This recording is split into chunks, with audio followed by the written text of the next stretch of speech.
नमस्ते dear viewers. आज के इस वीडियो में हम लोग गामा फंक्शंस पार्ट 6 को डिस्कस करेंगे, जो है problems involving cos x and sine x. देखिए, हम लोगों ने गामा फंक्शन से रिलेटेड कई टाइप्स के प्रॉब्लम्स को डिस्कस किया है पिछले 5 पार्ट में।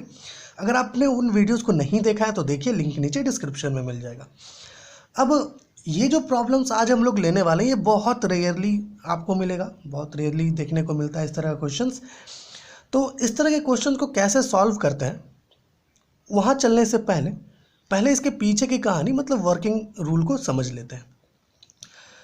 देखिए, सबसे पहले आपको इतना पता है कि गामा एन का वैल्यू क्या होता है। इंटेग्रल 0 टू इन्फिनिटी एक्स पे पावर m-1 e पे पावर -x dx होता है।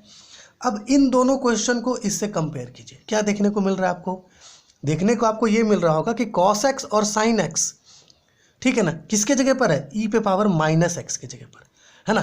e पे पावर -x की जगह पर cos ax और sin ax है। इसका मतलब ये है कि पहले हमें cos ax और sin ax को e पे पावर -x के फॉर्म में लाना पड़ेगा। ओके, और ये चीज़ हम लोग कैसे करेंगे? ये चीज़ हम लोग यूलर्स फॉर्मूला की मदद से करेंगे। देखिए, यूलर्स फॉर्मूला कॉम्प्लेक्स नंबर्स में हमें पढ़ना होता है, आपने पहले भी पढ़ा होगा कहीं पर। तो यहाँ पर यूलर्स फॉर्मूला क्या कहता है? e पे power I theta is equal to cos theta plus I sine theta. ठीक है, इसको नेगेटिव के टर्म्स में भी लिख सकते हैं। e पे power minus I theta is equal to cos theta minus I sine theta. ठीक है, यहाँ पर ये जो कॉस थीटा है दोनों में ही, ये एक्चुअली में रियल पार्ट है इसका। अगर आप जो कॉम्प्लेक्स नंबर का ये फॉर्म होता है x प्लस आई वाई, इससे कंपेयर करेंगे तो आप पाएंगे कि कॉस थीटा रियल पार्ट है और यहाँ जो साइन थीटा है ये इमेजिनरी पार्ट है। ठीक है ना। तो कहीं भी अगर क्वेश्चन में कॉस थीटा आ रहा है तो वहां पर आपको क्या करना होगा? रियल पार्ट निकालना पड़ेगा, जो भी रिजल्ट आपको मिलेगा। लेकिन अगर क्वेश्चन में साइन थीटा आ रहा है तो जो भी आपको रिजल्ट मिलेगा उसका आपको इमेजिनरी पार्ट निकालना पड़ेगा। ये चीज़ जब हम लोग सॉल्यूशन करेंगे अभी तो आपको ज़्यादा अच्छे से समझ में आएगा। चलिए क्वेश्चंस को लेते हैं ताकि हम लोग को ये चीज़ अच्छे से समझ में आए। जैसे कि पहला जो क्वेश्चन है उसके तरफ देखिए, ये कह रहा है इंटीग्रल 0 टू इन्फिनिटी x पे power m-1 cos ax dx। हमें प्रूफ क्या करना है कि भाई गामा m a पे power m cos m pi by 2 से ये इक्वल है। ओके, अब देखिए, इसको प्रूफ करने के लिए जैसा कि हम लोगों ने कहा कि हमें क्या करना होगा, ये जो cos ax है इसको e पे पावर -x के फॉर्म में लाना होगा। और ये तभी पॉसिबल होगा जब हम लोग इसका रियल पार्ट निकालेंगे। ओके, इसको पहले ऐसे लिख लीजिए, रियल पार्ट, ऐसा करते हैं यहाँ पे आई ले लेते हैं, I is equal to real part of integral 0 to infinity x पे पावर m-1। ये जो cos ax है इसके जगह पर क्या करना होगा? e पे पावर -ax लेना पड़ेगा और यहाँ पर i भी होगा। ठीक है, dx। ऐसा कैसे कर रहे हैं? देखिए, इसकी मदद से कर रहे हैं।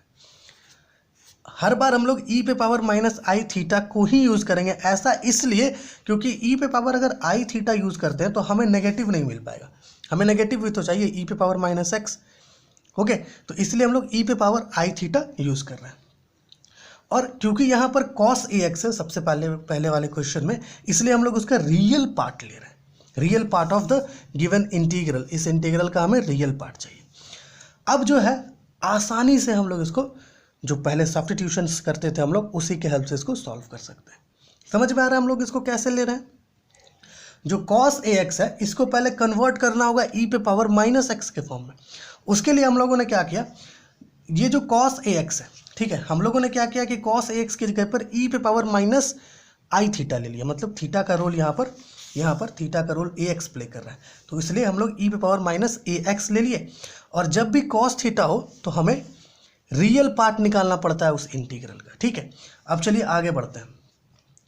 अब यहाँ पर आप पहले लिखिए कि लेट e पे पावर आई ए एक्स, ठीक है, नेगेटिव को वही छोड़ दीजिए और e पे पावर आई ए एक्स को t ले लेते हैं। ओके, एंड सॉरी, यहाँ पे e पे पावर आई ए एक्स नहीं होगा, यहाँ पर हमें सिर्फ आई ए एक्स को t लेना होगा। तो यहाँ पे आई ए एक्स को t ले लेते हैं, तो यहाँ से हमें x का वैल्यू क्या मिल जाएगा? x का वैल्यू मिल जाएगा t बाई आई ए, और इसको बोथ साइड्स डिफ्रेंशिएट करेंगे तो dx का वैल्यू मिलेगा जो होगा dt बाई आई ए। समझ में आ रहा है यहाँ तक? अब क्योंकि ये डेफिनेट इंटीग्रल है तो एक बार इसका जो लिमिट्स है वो भी चेक कर लेते हैं। जैसे कि अगर x का वैल्यू यहाँ पर देखिए लिमिट्स में, अगर x का वैल्यू 0 होगा तो ऑटोमेटिकली अगर यहाँ पर हम लोग 0 पुट करते हैं x का तो t का वैल्यू भी 0 हो जाएगा। अगर x का वैल्यू इन्फिनिटी है, ऊपर देखिए इन्फिनिटी है, यहाँ पर इन्फिनिटी सब्स्टिट्यूट करेंगे तो हमें t का वैल्यू भी इन्फिनिटी ही मिलेगा। तो यहाँ पर लिमिट्स में किसी तरह का कोई बदलाव नहीं आ रहा। अब यहाँ पर सब्स्टिट्यूशंस कीजिए। Therefore I is equal to real part of integral 0 to infinity. देखिए x की जगह पर क्या रखना है, हमें t बाई आई ए रखना है और इस पर पावर क्या है m-1, फिर e पे पावर माइनस आई ए है तो e पे power minus I A X की जगह पर क्या रखना है t रखना है, and dx is equal to dt, dx की जगह पर क्या रखना है dt बाई आई ए। अब इसको आप आसानी से सॉल्व कर सकते हैं। That is real part of this integral 0 to infinity t पे पावर m-1 बाई आई पे पावर m-1, a पे पावर m-1, e पे power minus t dt by I A. अब ऐसा करते हैं, ये i और ये i दोनों को साथ में ले आते हैं, यहाँ पर भी a और a दोनों को साथ में ले आते हैं तो हमें क्या मिलेगा, देखिए हमें मिलेगा 0 टू इन्फिनिटी ओके t पे पावर m-1 बाई आई पे पावर m, a पे पावर m, e पे पावर माइनस टी। अब ये जो i पे पावर m और a पे पावर m है इसको बाहर निकाल लीजिए, ये एक्चुअली में कॉन्स्टेंट्स की तरह एक्ट करता है यहाँ पर इंटीग्रल्स में, ठीक है। तो real part of 1 by I पे पावर m, a पे power m, integral 0 to infinity, यहाँ पे क्या हो जाएगा e पे power minus T and t पे पावर m-1 dt। अब आप क्या देख पा रहे हैं, ये किस फॉर्म में आ गया, ये हमारा इसी फॉर्म में आ चुका है।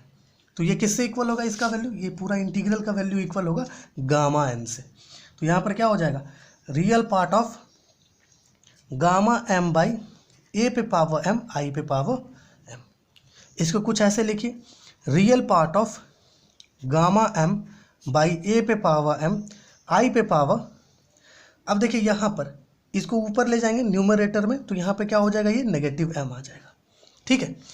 अब देखिए यहाँ पर इसका रियल पार्ट निकालने के लिए हमें ये जो i है आयोटा, इसको पोलर फॉर्म में कन्वर्ट करना पड़ेगा, ठीक है।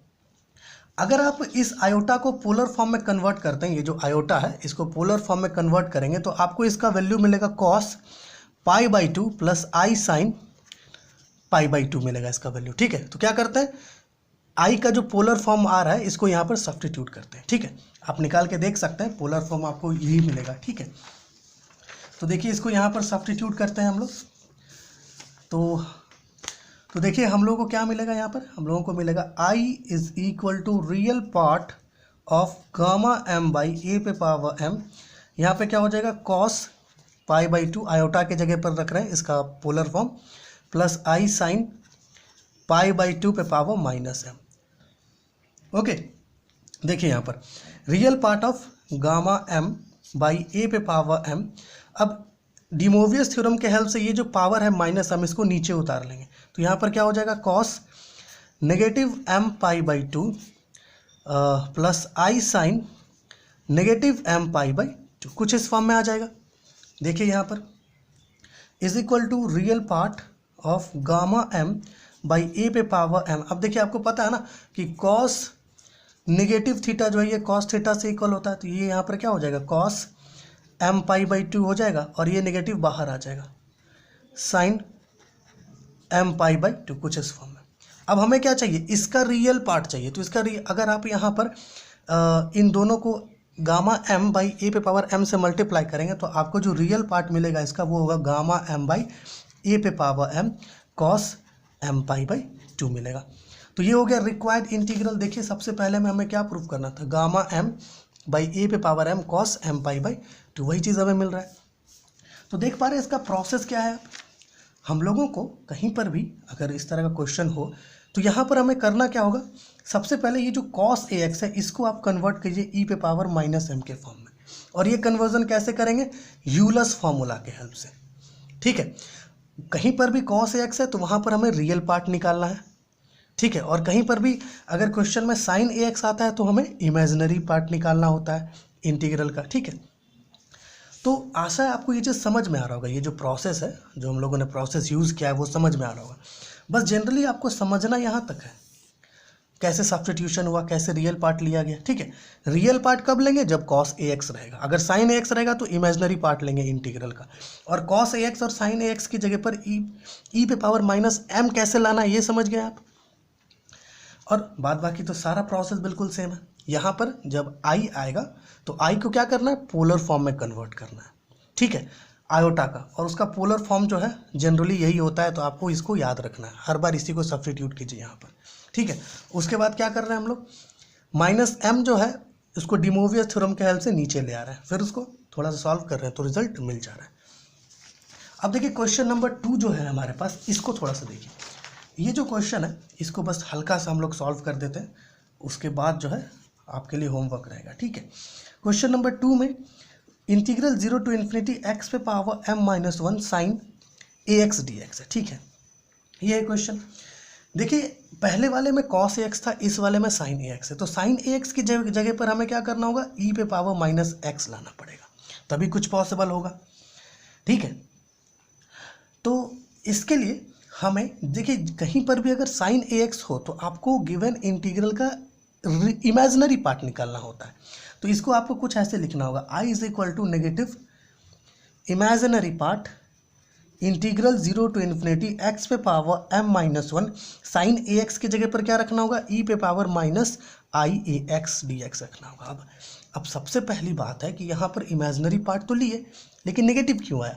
नेगेटिव आने का कारण ये है, ये वाला, जब आप e पे पावर -i थीटा का वैल्यू लिखते हैं cos थीटा प्लस नेगेटिव में नेगेटिव i sin थीटा, तो इसको आप कुछ ऐसे भी लिख सकते हैं, cos theta plus minus sine theta I के फॉर्म में। तो ये जो साइन थीटा है जो इमेजिनरी पार्ट को रिप्रेजेंट कर रहा है, ये नेगेटिव में आता है, इसलिए हम लोग क्या कर रहे हैं, इसको नेगेटिव में ले रहे हैं। अब इसको सॉल्व करके आगे जाएगा तो ये नेगेटिव और एक और नेगेटिव आता है बाहर, दोनों कैंसिल हो जाता है। ठीक है, अब क्या करना है, यहाँ के बाद जैसे हम लोग पिछले वाले क्वेश्चन में मेथड अप्लाई किए, बिल्कुल उसी तरीके से इसमें भी अप्लाई करेंगे।